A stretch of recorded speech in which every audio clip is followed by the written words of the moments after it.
Hi, Asmin. Thank you so much for joining me to discuss this topic. It's really great to have you. Thank you so much. I feel grateful, Divya. Yeah, so I wanted to actually start with the first question, which is regarding your documentary that you made. It's a wonderful documentary film that you made. So I just wanted to ask you what really motivated you to make that film? Well, Divya, I feel that there is a story that needs to be told, and it was a compelling, feeling that I had many years ago. I'm talking way back in 10 years ago, a decade ago, and I felt strongly that the story of the mother is not being heard. And I have seen some films that had to do with birth. I think you might have come across some natural birth films that have been made, and that's all. Many of them are very recent, actually. So Mhm. we don't have a repertoire of information or a storytelling, compelling storytelling that has come along with the difficulties that women go through in their reproductive cycle, Mhm. right? And especially to do with breastfeeding, there's hardly any film at all there, Yeah. right? But that Mhm. was not my motivation. My motivation was that the mother's story had to be told. How, Mhm. when, how is it going to be made? I had no idea, Divya. So I'm not a Mhm. filmmaker by profession. Mhm. So, right. So I had to wait for the resources to come as they went along. So it took me approximately about seven years to finally come from that thought of an intent to make the story go out to finally Mhm. where the film came out and got released in one of the conferences in Gold Coast, actually. So I Okay. feel very grateful for that journey, but that's the main intent which I had. No, it's actually a wonderful film, and you touch upon different subjects which are really something that needs to be heard by a lot of women, and the stories and everything was really nice. So I definitely encourage people to see that.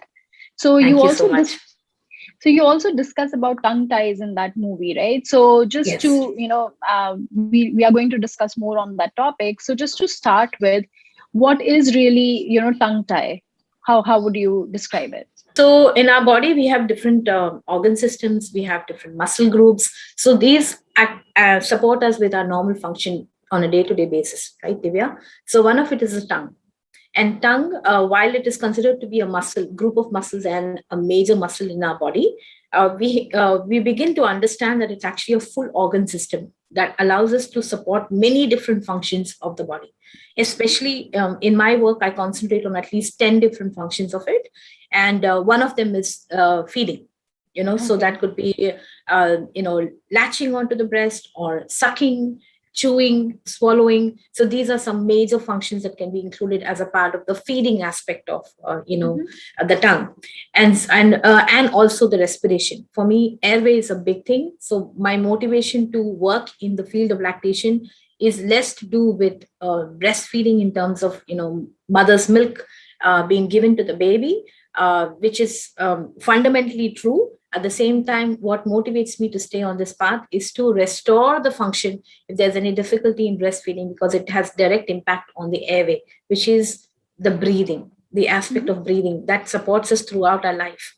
So Mhm. breastfeeding, plays a fundamental role in being the architecture of the airway. So for Okay. me, that's what motivates. And how does tongue tie fit in there? Like you asked me, what is a tongue tie? So the muscle, if this is the blade of the tongue, Divya, Mhm. that's the whole blade of the tongue. You have underneath an attachment that goes to the floor of the mouth. Mhm. That attachment is called the frenulum or frenum. Mhm. Mhm. Now, this can sometimes be tight, short, Mhm. thick.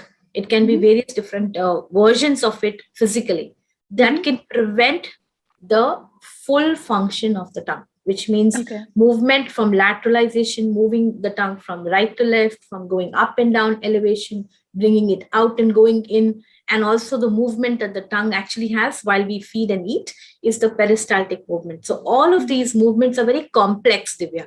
So sometimes they can get impeded and not fully functional. So that happens because of a tight frenum, thick frenum, short frenum.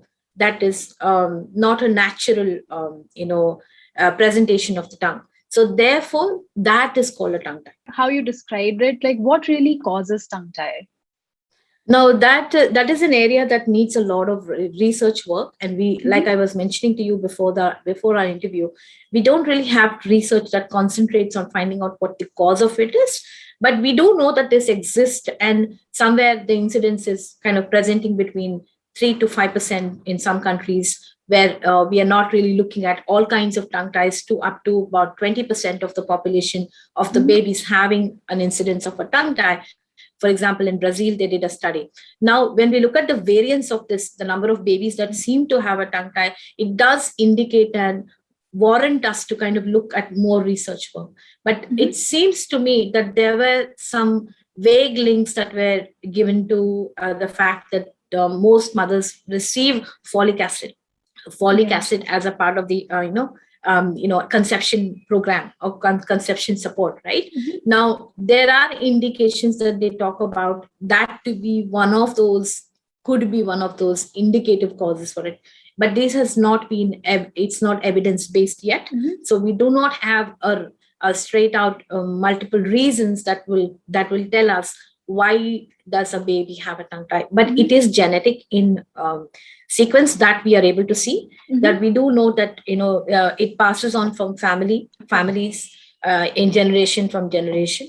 So most of the babies who have tongue ties will have some presentation in the family somewhere, Divya. We have seen that either with a mother or a father or someone, some airway issues might be going on. So that's some additional evidence that we see in a family.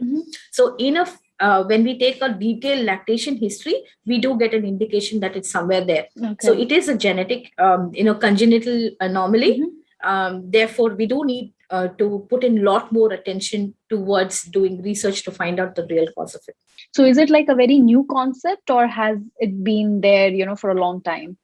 I believe it should have been there for a long time, because predominantly the world societies have been breastfeeding friendly, in the sense of, I'm talking about 100 years ago perhaps. Now few generations have passed there where babies have been moved away from mother's breast, which is a natural approach, towards moving towards the bottles and formula milk, baby formula milk. Now when that happens, there is a lot of knowledge that has not been passed on, Divya, both socially, culturally, as well as medically. All of those gaps have happened in the last so many generations. And so therefore, if you look at it back again, because there is so much promotion to going back to our roots and going back to breastfeeding, and there has been aggressive promotion for it. From WHO, UNICEF, and many different breastfeeding organizations in the world. So therefore, there is a certain return. There is a population of returning back to breastfeeding. And so when we start to go back there, we are definitely going to see some hindrances that we may not have noticed before. And one of it is a tongue tie. So tongue ties did exist before. Whether or not we have the same incidence is another research that needs to be still warranted. We don't have information regarding that. But yes, so tongue ties have become a topic of talk today, because many mothers want to breastfeed and they start to see that there are some difficulties that are beyond just being motivated. Yeah. So, how is it different than a lip tie? Okay, so lip, so again, we have different frenulums in the mouth, just like I'm explained to you. There is an anchoring from the tongue to the floor of the mouth. Similarly, we have different frenulums that are anchoring different parts of our body, which is basically even the buccal. There is a buccal muscle here. So that attachment is also another frenulum. So that's called a buccal frenulum. Similarly, underneath the lip, you have another frenulum that attaches the lip to the upper jaw area, right? So now that sometimes can also be tight.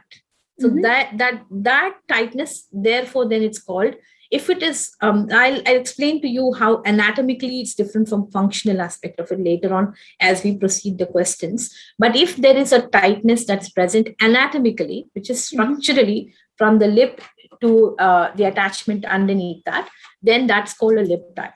So, what are the signs that a mom can actually look in the baby, that could, show that, the baby has a tongue tie? Yeah, so there could be different presentations looking at from the baby's perspective and also from the mother's perspective. So a mother can have issues that is ranging from baby is not able to latch, the milk supply is not enough for the baby, or baby is not gaining weight, or baby is gaining too much weight, or she's having immense amount of pain during feeding, or she's having creasing of the nipple during the feeding time, or the baby is not able to, baby is fussy, or baby could be colicky. So all these are baby issues then, and mother's issues. So both this combined together you can then make an assessment on if there's a clinical examination done with a physical, checking up of the baby assessment and plus the functional assessment of it, Divya, then we conclude whether or not tongue tie is there. And if it is there, how much is it impacting the feeding and how can we support the baby and the mother? So when somebody comes to you, how does the diagnosis of tongue tie look like?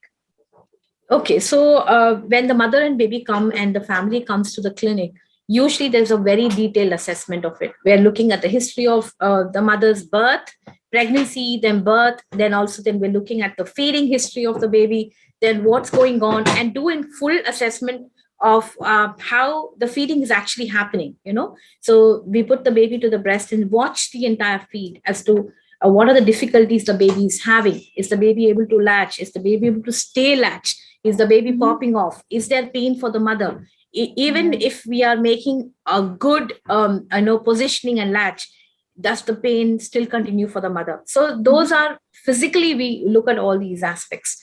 And then we do a functional assessment. Functional assessment would look like I'm doing a physical examination of the baby's mouth. I'm looking at how the tongue movements are, how the sucking pattern is of the baby, how is the breathing pattern of the baby. So there is quite a lot of assessment that is done, under which then we conclude whether or not tongue tie is existing and is there anything that needs to be done. A plan of care is then drawn at the end of it. So if a baby is bottle feeding, so still can you detect tongue tie in that baby? Oh yes, yes, Divya, that's a very good question, because a lot of mothers, when the babies are on the bottle, they have difficulty even a bottle feeding. Many babies who have tongue ties would have difficulty even on a bottle feeding. Now there's a difference. Now the mechanism that you use for a baby on on the breast versus the bottle, they both are very different. But at the same time, the difficulties can still exist with a bottle. For example, I have a mother currently who I'm working with, where the baby is bottle feeding only during sleep. Okay. Would refuse to take the breast or the bottle during the waking hours. And what does that mean? It means that the complexity of feeding itself is so overwhelming for that baby. The baby is unable to go and do what is basically required to do. So therefore, the baby chooses to shut down or refuse to feed.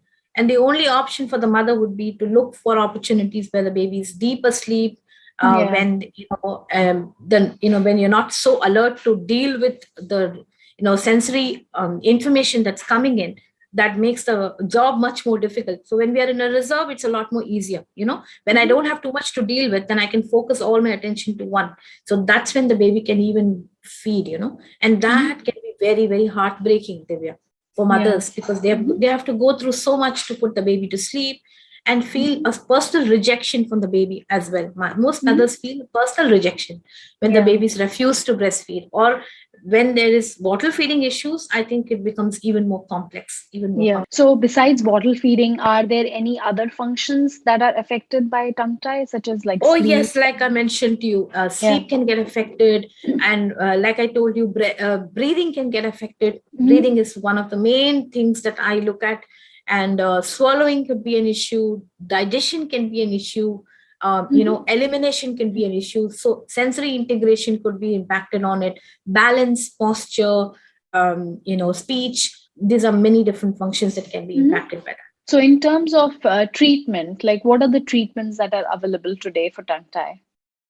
Okay, so the available treatments that we have for tongue tie is a procedure called frenotomy. Or, so where frenotomy is done either using a scissor, laser, or cauterization. All right. So that depends on which practitioner uses what kind of, approach and what tool they use for it. So my parents can be aware of the pros and cons of each of those procedures, and then they can decide which procedure they would like to go in for. They do have differences in that, but we don't have, again, evidence-based research that tells us enough as as to tell us which one is a better option at this point, looking at the pain factor, looking at the recovery time, recovery or even restoration of breastfeeding. But predominantly, any of these approaches that have been seen at a preliminary level, where we haven't gone into details of how much does it impact in terms of reattachment and things like that. On an overall basis, all of them have great outcome, Divya. All these approaches have great outcome in restoration of breastfeeding. It's a simple procedure, though. I think parents need to understand it's a very simple procedure, has very, very basic, very rare, risks that may be involved in it, but far in between. And if you choose a good practitioner, it's fairly a very, very safe and simple procedure. So, like, do all children have to go through it, or some children can outgrow it and they don't require a treatment? Okay, that's an interesting question. So, there is no outgrowing it. Okay. Because it's genetical alteration that has happened, so therefore mutation that has occurred, and also the fact that it's a congenital anomaly. So you can't outgrow it like the way some people seem to assume about it. So it's more a myth than a reality. But so we have research that's coming out of Brazil that talked about following babies, looking at for over 2 years and comparing how their tongue attachments have been right from the infancy up to 2 years. And the outcome has been that it has not changed in its function, in its appearance. Any of those parameters that they have looked at hasn't changed over a 2 years period. So that research tells us clearly that you cannot outgrow a tongue tie. However, what can happen, Divya, is that the functions that it impacts during infancy can be different than what it might impact at a childhood or what it can impact as an adult. So in terms of follow-ups, like is the breastfeeding issue fixed immediately? You can start breastfeeding, or you would require like further treatments or follow-ups to the procedure performed? So as far as tongue tie management is concerned, I think it's a very team approach. We need to understand it's a team approach because there are multiple factors that need to be taken care of. And one of the crucial and most important team member would be the lactation consultant, Divya, because a lactation consultant will make an assessment first to see what the issue is and is there a tongue tie? Is there a need for treatment of tongue tie? That's the plan that they can decide with and discuss with the parents. Then once that is decided, then they time it. Timing the frenotomy is another important aspect of it. I'd given one of the lectures in one of the international forums where timing the frenotomy is the topic that I had picked up, and it's a very crucial one because when I say timing, I'm not looking at the age of the baby. We can do a baby's frenotomy when baby is even 2 days, 3 days old. That isn't the issue, but we're looking at what stage of the lactation support are we introducing or are we warranted to need to do a frenotomy. So excellent skills that a lactation consultant can use to restore breastfeeding needs to be done first. And then when there is a need for taking care of the physical aspect of it as a tongue tie, then we can refer them out to a clinician who could take care of that. So, and then continue to support with excellent lactation support. So that's, and that is the reason I'm telling you this is because many countries, that includes in the US as well, Divya, or in India, they start to skip the support that a lactation consultant can provide. The reason they feel is, okay, there's a tongue tie, let's just take care of it. And they go to a dentist, perhaps, or an ENT, or or maybe an oral surgeon or a pediatrician. In some countries, they also do frenotomies. So they take care of it and they feel like everything's going to get fixed. No, it may not be the case with all of the cases. So mostly like with the tongue tie issues, what is the age of the child? I'm just curious to know when they come in and, when the tongue tie procedure is performed. Okay.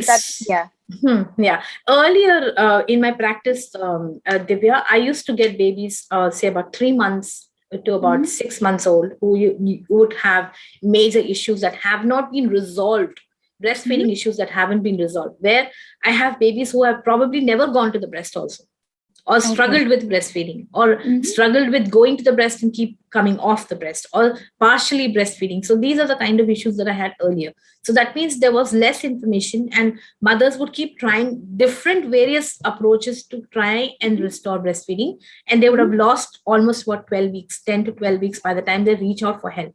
That was the earlier scenario. But now, because there is more information that's coming in, because many mothers have gone out there blogging about themselves, they're writing about their experiences. There's also more professionals who are more available to talk about it today. It's not as much as it's required, for sure, but at least there is some buzz talk about it. So therefore, what is now we are getting to see is I'm starting to see younger babies who are coming to the clinic. So the baby's age would be somewhere around 1 week to about 3 months. So we get to see them much earlier.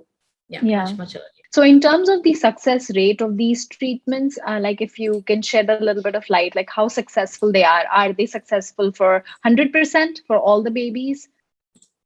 Okay, so again, when I look at the data that I have, which I can talk about my own practice, Divya, and I have quite amount of data looking at many years of my work. So when I look at that, it's been more than, say, I in fact one of the times for a few years I collected the data and I was trying to do a sort of a research there. I don't have access to direct research teams like I was mentioning to you earlier, but just looking at the basic of the data that I have collected over a period of time, it seems to show more than about 98% of success. And that means it's like a fantastic outcome that we're looking at, but more than 95% for sure.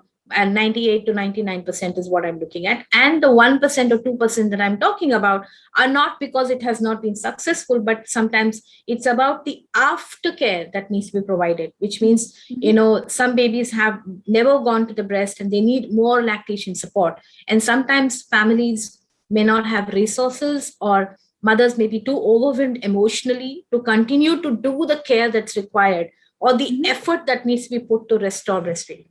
Because frenotomy is one part of it. Tongue-tie treatment is a part of the entire plan, Divya. So we might take care of that, but not necessarily that we are able to implement all the other components of the treatment process.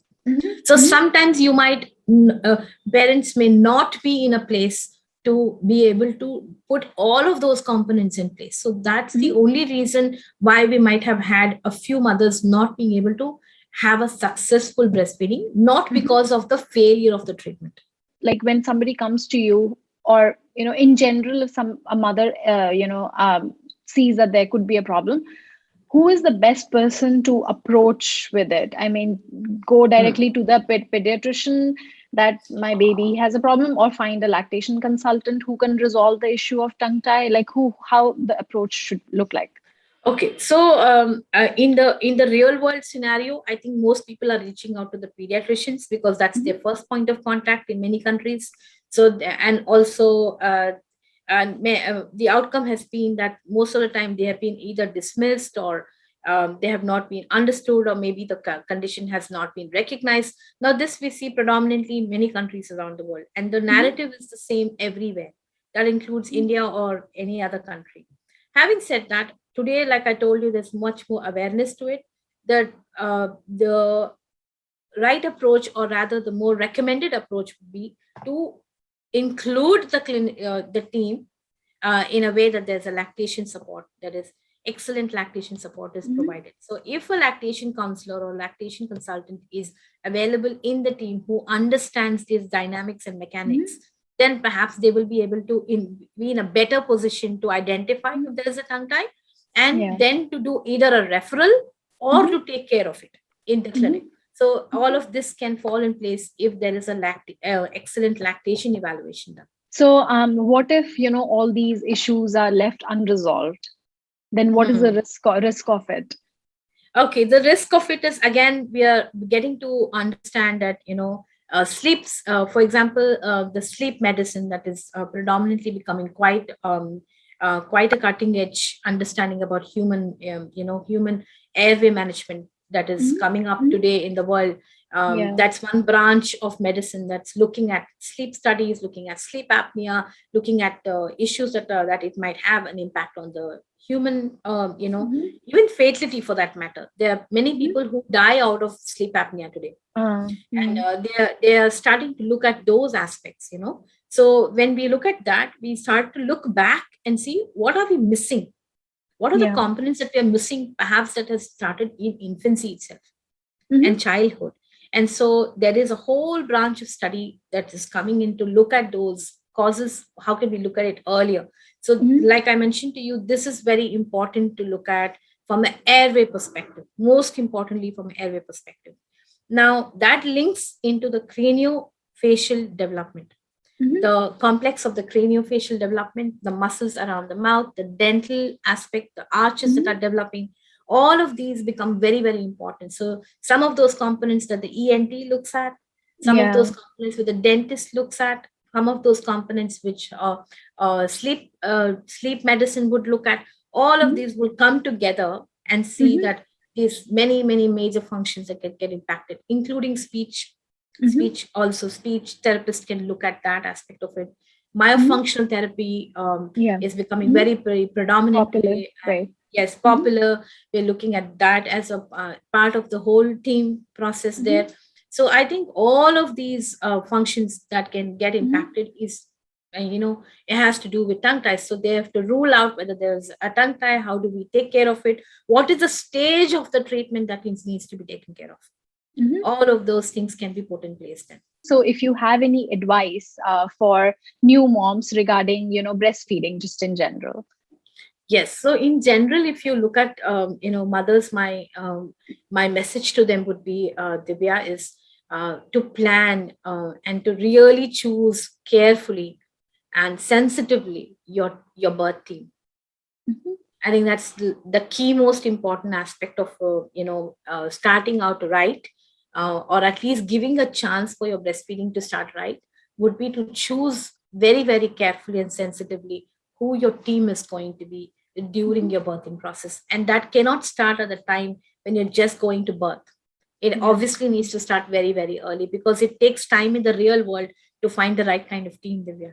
Mhm. And Yeah. you to look for the right kind of people who are going to support you, who understand your sensibilities, who understand what your plan is. So all of that, a natural birth, given in a setup which is coming loving, in a loving setup, in a very warm and compassionate environment, then you have a great outcome for breastfeeding. Mm. That's one thing. But when it's to do with tongue ties, that's completely different. Mhm. um, but I do see one thing, Divya. Why am I linking between natural birth and tongue ties? Is not because it has a direct impact there. But what you do see is that babies who have not gone through traumatic experiences during birth, Mhm. even if they have a tongue tie, they seem to do fairly good, fairly better. Mhm.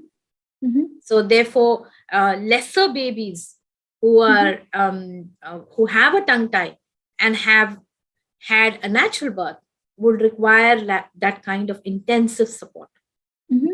and Mhm. management. So I think a very, very crucial point is that natural birthing, protocols, or trying to follow that gentle and supported birth, can offer you the opportunity to have lesser hiccups during the start of the breastfeeding, even if there are tongue ties. Mhm. And I did actually see on your website about advanced lactation. There are like lots and lots of issues which sometimes people actually don't know that they can be resolved and they are possible. For example, relactation. So it's actually good to see, that you Yes. have Yeah. resources for that. Yeah. That's right. Yeah. So many mothers would skip, or rather, they have given up breastfeeding very early, Livia. And also, there are mothers who might have, wanted to adopt a baby, for example, and they may not know that they can actually breastfeed the baby. Mhm. So these are some advanced services that can be provided for the mothers, so they can fulfill their desires to return to breastfeeding, or at least think about including, a portion of yours when you're Mhm. trying to adopt a baby for it, or even surrogate babies. Yeah. I think surrogacy has become pretty popular in India. A lot of families are going through surrogacy today. So if they are given the option that they can breastfeed their baby and prepare themselves ahead of time before the baby comes in, they can have a very fulfilling motherhood, as Yeah. they, and then the baby becomes a part of their own family, and they're part of their own body's experience, right? Mhm. So Yeah. that is a holistic, inclusive way of building up a family. So it can Mhm. be very helpful. So those services can be definitely provided, and if Mhm. mothers know it, I think they will reach out, they reach Yeah. out more. No, absolutely. And, it was great talking to you with so much information and so much knowledge. I'm like really honored to speak to you. Thank you so Thank you much so for much, taking out Divya. the Thank time. you. Thank Thank you. you. Well, this brings me to the end of this video. Thank you for watching. If you like the video, subscribe to my YouTube channel, Quick Mommy Hacks, and follow me on Instagram.